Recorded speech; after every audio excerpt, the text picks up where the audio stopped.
साथियों, मैं आज फिर आप लोगों से मुखातिब हूं और फिर वही कुछ एक विचार, कुछ एक कहानियों के जरिए ये बताना कि जिंदगी में सिद्धांत कितने जरूरी होते हैं।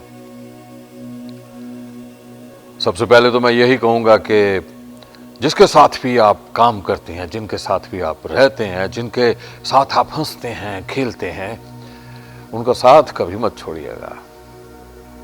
और अगर वो मुसीबत में है फिर तो बिल्कुल भी साथ मत छोड़िएगा। इसके लिए एक बहुत पुरानी कहानी मैं आपको सुनाता हूं। वो एक बहुत बड़ा जंगल, बहुत सारे वृक्ष, लेकिन एक वृक्ष बीच में ऐसा जो सबसे अनूठा, सबसे अलग। पूरा साल पक्षियों को चहचहाने के लिए, उनको रहने के लिए पूरी जगह देता, साथ में फल भी देता। ये सुना गया था कि बहुत पहले वहां पर एक पक्षी रहने के लिए आया। उसने देखा कि कितना अच्छा ये वृक्ष है, कितने सुंदर इसके पत्ते हैं, कितने स्वादिष्ट इसके फल हैं और सुरक्षित भी बहुत ज्यादा है। किसी शिकारी को कुछ दिखता भी नहीं है यहां पे। वो रहने लगा। उसने बहुत सारे अपने दूसरे साथियों को भी वहां पर बुलाकर कहा कि यहां पर रहो। और एक दिन आया कि वो वृक्ष पूरा पक्षियों के साथ भर गया। वक्त बीतता गया। उसी जंगल में एक शिकारी अपना शिकार करने के लिए आ गया। उसने देखा बहुत ही खूबसूरत वृक्ष है और बहुत सारे पक्षी हैं वहां पे। उसका मन ललचा गया। उसने अपना तीर, जिसमें कि बहुत जहर सना हुआ था, एक पक्षी को देखकर निशाना लगा दिया। क्योंकि वृक्ष बहुत ही घना था, वो वृक्ष के लग गया। शिकारी का निशाना चूक गया। निशाना जरूर चूका मगर वृक्ष को जाकर लगा। वृक्ष के तने से जहर का असर दिखने लगा। धीरे धीरे वृक्ष के पत्ते पीले होने लगे। पक्षियों ने सोचा अभी ये वृक्ष तो खत्म हो जाएगा, चलो उड़कर कहीं और सहारा लेते हैं। ये वही पक्षी जो ना जाने कितने सालों से वहां पे रह रहे थे और इस वृक्ष ने उनका पालन पोषण किया था।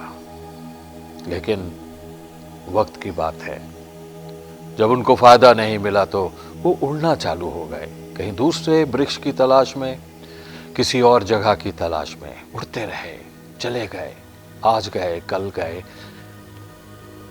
लेकिन वो पक्षी जो सबसे पहले वहां पे आया था, जिसने उन सबको वहां पे बुलाया था, उससे वृक्ष की हालत देखी नहीं गई। उसने कहा, साथियों, तुम कहीं भी चले जाओ, मैं इस वृक्ष को छोड़कर कहीं नहीं जाऊंगा। बोले, तुम मर जाओगे। बोला, नहीं, इस वृक्ष ने मुझे जीवन भर साथ दिया है, मेरे को खाने के लिए दिया है, मेरे बच्चों की चोंच में ये कोपलों से पानी देता रहा है, मैं छोड़कर नहीं जाऊंगा। ये वही वृक्ष तो है, यहां पर मेरे बच्चों ने पहली बार उड़ान भरी थी, पंख फैलाए थे और फिर यहीं पे वापस आए थे। ये वही तो है, यहां पर मैं दिन भर अपने बच्चों के साथ खेला करता था। मेरे बच्चों को इसी वृक्ष ने तो पाला पोसा है। दूसरे साथी बोले, नहीं, आ जाओ, अभी ये वृक्ष किसी काम का नहीं रहा। बोला, नहीं, आप सब चले जाओ, मैं ये छोड़कर नहीं जाऊंगा। वृक्ष के पत्ते गिरते रहे, उसका तना और भी कमजोर होता रहा और वो सूख गया। लेकिन उस पक्षी ने उस वृक्ष का साथ नहीं छोड़ा। बात पूरे जंगल में फैल गई।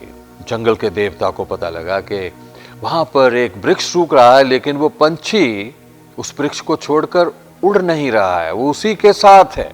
तो उसके पास आ गए, बोले, ऐ पक्षी, तुम सियाने व्याने हो, इसको छोड़कर चले जाओ, अब क्या खाओगे पियोगे इससे? तो पक्षी ने जवाब दिया, मैं इसका साथ नहीं छोड़ सकता क्योंकि ये अब बहुत मुसीबत में है, मेरे बस में नहीं है, लेकिन मैं अगर बस में होता तो मैं इसकी सिंचाई करता, इसको पानी देता और इसको फिर हरा भरा कर देता। अब ये मुश्किल में है, चाहे जो भी हो जाए मैं इसको छोड़कर नहीं जाऊंगा। जंगल के देवता खुश हो गए, बोले, बताओ मैं तुम्हारे लिए क्या कर सकता हूं, क्या मांगते हो तुम? पंछी ने कहा, मेरे इस वृक्ष को कष्टों से दूर कर दो, इसको फिर से हरा भरा कर दो। देवता तो फिर देवता ही है, उन्होंने वो बात मान के उस वृक्ष को हरा भरा कर दिया। फिर से उस पे हरियाली लहलहाने लगी, फल फूल सब कुछ लगने लगा। उस पंछी ने मुसीबत के वक्त उस वृक्ष का साथ नहीं छोड़ा। यह कहानी का तात्पर्य यही है कि हम सिर्फ सुख के ही साथी नहीं होने चाहिए। अगर किसी को कष्ट आ गया है तो कष्ट में कभी भी किसी को छोड़कर नहीं जाना चाहिए। इसको हमें अपना एक सिद्धांत बना लेना चाहिए।